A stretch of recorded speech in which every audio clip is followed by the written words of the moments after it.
जीवन में एक घड़ी आती है जब हमको सब कुछ बेकार लगता है, लगना चाहिए। वह घड़ी ऊपर से हम थोपने से नहीं होता, वो सहज ही होता है। मगर सुनते रहने से उसके बारे में ये मन का जो बीमारी है ना, डिप्रेशन वगैरह से बच सकते हैं। डिप्रेशन का कारण यही है सुख की आशा। सुख की आशा पकड़ के बैठते हैं, वो मिलता नहीं तो डिप्रेस होते हैं आदमी। इतना जोर से सुख की आशा पकड़ के उसको खोजते हैं, वो मिलता नहीं और मिलने की संभावना नहीं दिखती तो आदमी को डिप्रेशन में चला जाता है। मगर हमारे भीतर एक ऐसी तत्व है जहाँ से सुख की अनुभूति होती है, इसका एक झलक भी मिल जाएगा तो कभी उस चीज़ को ढूंढते हुए नहीं जाएंगे।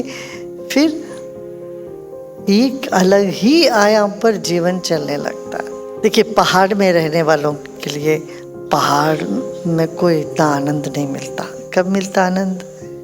जब वो समुंदर के किनारे जाते हैं, वहाँ बड़ा अच्छा लगता है। मौसम बढ़िया है, समुंदर के किनारे लहरों के सामने, वहाँ उनको आनंद तो वहाँ मिलता है। और समुंदर के किनारे जो बसे उनको वहाँ क्यों नहीं आनंद आता?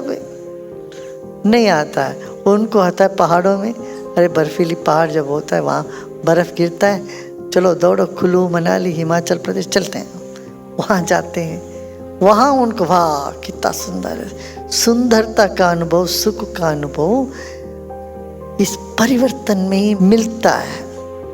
हम क्या समझते हैं, उस चीज़ के लिए, वस्तु में सुंदरता या उस परिस्थिति में, व्यक्ति में सुंदरता का अनुभव के पीछे हम दौड़ते रहते हैं। फिर थोड़े दिन के बाद वो नहीं होता। मान लो पहाड़ के रहने वाले अपना पूरा घर भर वहाँ बेच उच के समुंदर किनारे में आ गए, गोवा में आ गए। अब गोवा में कुछ दिन रहने के बाद, कुछ दिन तो अच्छा लगा, साल 2 साल के बाद अरे पहाड़ में ये अच्छा था, बड़ी गर्मी है, यहाँ पसीना आता है, ये वो सब, फिर पहाड़ में जाओ। इस तरह से किसी एक परिस्थिति में सुख की अनुभूति नहीं होती हमेशा के लिए। तो मन दौड़ता है, थोड़े दिन इसको करके फिर उसमें छलांग लगाने का आदत बन जाता है मन को। मन शिमला से तो हट गया, अभी गोवा में पूरी तरह से गोवा की आदि नहीं हुई। इस बीच की मन की अवस्था में सुख की एक झलक मिली, मगर हमने सोचा वो सुख हमको गोवा में है, शिमला में नहीं था, समझते हैं। जीवन में हर परिस्थिति को तुम विश्लेषण करके देखो, जहाँ से तुम्हें सुख यहाँ मिलता है करके लगता है, थोड़े समय उसमें ज़्यादा गहराई में जाओगे तो वहाँ नहीं मिलता। क्यों? बहिर्मुखता में नहीं है, वो कहीं और है।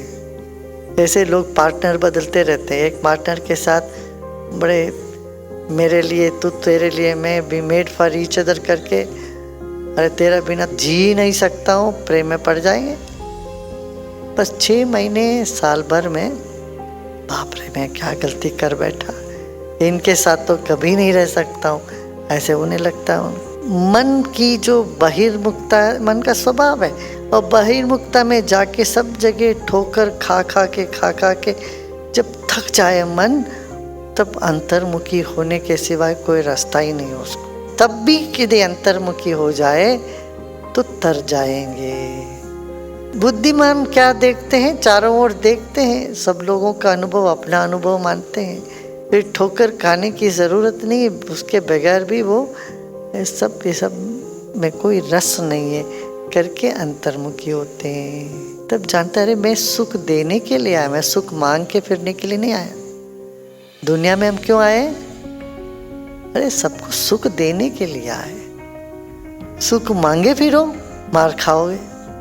ये ज्ञान की अवस्था है। जब कभी भी तुम्हें ऐसा लगे मुझे सुख की चाह नहीं है, मगर मैं सुख देने के लिए आया, सबको सुखी देखने के लिए आया हूँ, तो तुम्हारे जीवन में एक बहुत बड़ा परिवर्तन हो जाएगा। तुम्हें कोई ताकत दुनिया में डिप्रेस कर ही नहीं सकती।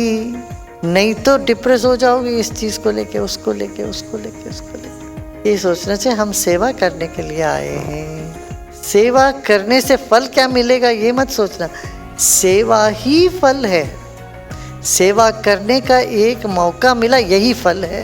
क्यों? इसका फल यदि और कुछ हो तो आनंद ही है, आनंद के अलावा और कुछ नहीं, आनंद ही इसका फल है। तो आनंदित होके जीवन व्यतीत करना है। देखते देखते देखते सब खत्म हो जाए।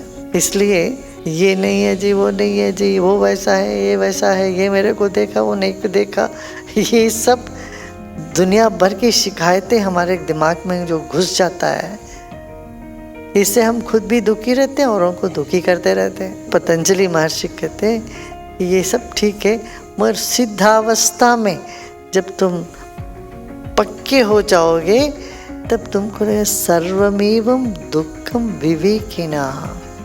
जिनमें विवेक जागृत हो जाता है उनको लगता है सब दुख है, मगर वो किससे भागेंगे नहीं। दुख करके भागते कौन? उससे जो डरते हैं वो। अपमान से कौन भागते हैं? जिनको सम्मान चाहिए था, वो अपमान ना हो जाए हम भागते हैं। तो कहने का मतलब यही है, खुले रहो, खिले रहो और खेलते रहो।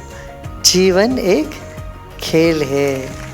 खेल में हार जीत को लेके कोई दुखी नहीं होता, दुखी होता तो बेवकूफ है। युद्ध का हार जीत दूसरी बात है, इसमें लाभ और नष्ट के बारे में सोचते हैं, पर खेल में हार जीत में कोई लाभ और नष्ट है क्या? बिल्कुल भी नहीं है। डिप्रेशन हो रहा है इसीलिए कि वैराग्य नहीं है जीवन में।